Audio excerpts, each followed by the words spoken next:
عندنا واحد داك الطريقه النمذجه باش التلميذ يفهم كيفاش خصو يدير باش يفهم كيفاش يدير. هل هي موجة سخرية وفقط؟ موجة سخرية يمكن أن نصفها بالعابرة، أم إن الأمر يتعلق بتعبير مضمر عن سخط شعبي تجاه هذا الوزير بخرجاته الغريبة في قطاع حساس هو قطاع التعليم؟ المشكل لي سانيتير باش بنيتها لتتوصل للسن المراهقه يعني لادوليسونس تجبر فين تغسل ويجبر شي دي سانيتير مفارقين على الوليدات وهذا الشيء خدامين عليه. هل هي زلة لسان ناتجة عن ضغط نفسي مرتبط بحضور في البرلمان، بحضور في مواجهة الرأي العام؟ هناك من يحاول أن يبرر، لكن كل التبريرات تسقط هنا، لأن الأمر يتعلق بتراكم زلات وليس بزلة منفردة، بزلة يمكن أن نقول عنها بأنها شاذة وتشكل حالة استثناء. في كل خرجة من خرجات هذا الوزير المغاربة أصبحوا يترقبون سقطة في التعبير، ارتباكا في التقديم، وضعفا كبيرا في التواصل، إن لم نقل إفلاسا واضحا في التواصل. المشكل هنا هو أننا أمام وزير، مؤسسة وزير يسيء إلى هذه المؤسسة بهذه السقطات، بهذه الخرجات، يزيل عنها الهبة التي يفترض أن تحظى بها لكي تنجح في المهام الموكولة لها. وزير يدبر قطاع حساس، قطاع التعليم الأولي والتربية الوطنية، وأضيف له قطاع الرياضة، قطاع كلنا كنعرفوا بأنه يعرف إصلاحات جوهرية، وهذه الإصلاحات يفترض أن تشهد انخراط كل الفاعلين، وهذا الانخراط يرتبط نجاحه بقوة الإقناع، بينما الوزير المعني لا يقنع في شيء. ليس هذا فقط، خرجاته تقدم صورة سلبية عن المسؤول الأول الذي يفترض فيه أن يكون مقنعا وأن يدفع الجميع إلى الانخراط في هذا المشروع وفي هذه المشاريع التي يروج لها.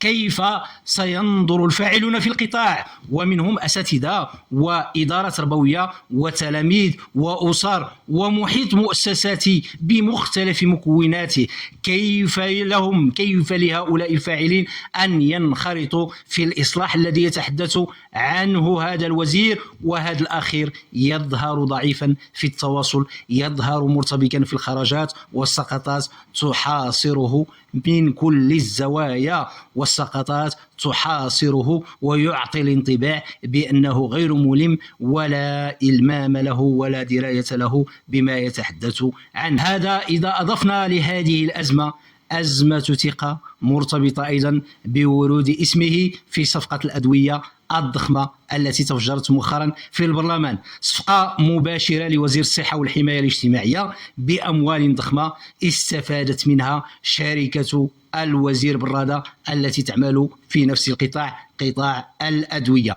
كانت لا تحقق إلا أرقام طفيفة، أرقام معاملات طفيفة، لكن بمجرد توليه المنصب الوزاري، منصب وزير قطاع التعليم، نجحت شركته في الإقلاع بشكل غريب وبشكل مثير. أكثر من 56 مليون درهم في عام 2025 حققت هذه الشركة في رقم معاملاتها تزامنا مع استوزاره. شبهة تضارب مصالح أخرى تنفجر في وجه هذه الحكومة، والقضية تسيء لمصداقية الشعارات المرتبطة بالإصلاح، خاصة ما يتعلق بإصلاح قطاع التعليم.